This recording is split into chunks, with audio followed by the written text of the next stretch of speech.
Grabe naman si Kai Sotto, nakipagbalyahan talaga at pinatunayan na malakas ang kanyang ofensa kontra sa upunan ng Shinshu Brave Warriors. Finally, game day na nga po mga kaibigan. Yokohama B Corsair kontra dito sa upunan ng Shinshu Brave Warriors. At nakita naman natin na sa first 5 si Kai Sotto. First 4 points ng Yokohama ay nanggaling sa ating pambato na si Kai Sotto. Mga kaibigan, nakita nyo mabuti kung paano nag-play ng maayos si Kai Sotto dito at kung paano siya double digits dito nga po sa laban nila kontra sa Shinshu Brave Warriors. Under 4 minutes dito po sa first quarter ng game, inilabas si Kai Sotto kasi naulit na naman, nagkaroon siya ng isang foul.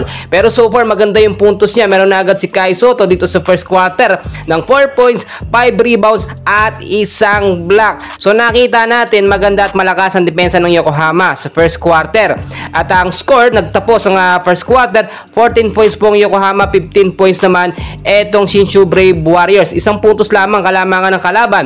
Pero pagdating naman ng second quarter ng game, under 6 minutes pa saka pinasok si Kai Sotto. Ito yung nagiging problema minsan ng Yokohama. Matagal ibinababad sa bench etong si Kai Sotto imbis na lumalakas ang depensa ng team. Kai Sotto meron ng 6 points, 5 points at 1 block. Dito nga po under 6 minutes sa second quarter ng game. At nakita nyo naman sa pagkatapos ng second quarter, 10 points sa lamang ang kalaban mga kaibigan, 31 ng Yokohama, 41 naman ng Brave. Pagdating naman mga idol dito nga po sa second half ng game, sa third quarter ng game, medyo nakakainit yung nangyari. Kasi nga naman ang ganda na ng performance si Kai Sotto, nag-iinit na ang ating pambato. Meron na nga po siyang 12 points, 10 rebounds po mga kaibigan, 10 rebounds yan and 1 block. Pero ang nakita natin dito, inilabas pa siya ni Coach Taketo. 2 minutes na lamang natitira dito nga po sa third quarter ng game.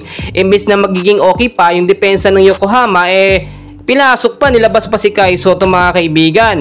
Nakita tuloy natin, lumaki yung kalamangan ng Brave Warriors, no?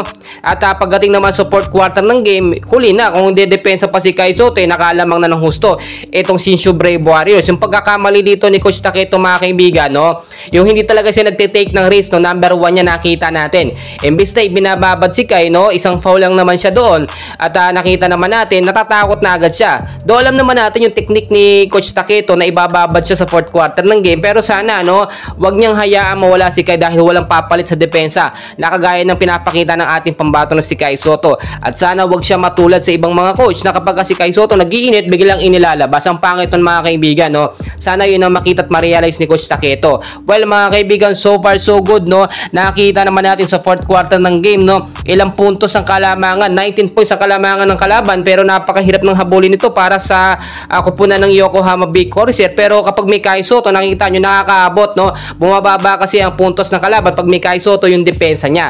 Pero so far mga kaibigan, may pagkakataon pa naman maganda ang performance na ipinakita ni Kai Sotto. Sadyang nagkamali lamang si Coach Taketo na ilabas si Kai Sotto para sa depensa ng Yokohama. Patuloy ko kayong i-update mga kaibigan, and please pakisuporta ng ating channel. Maraming salamat.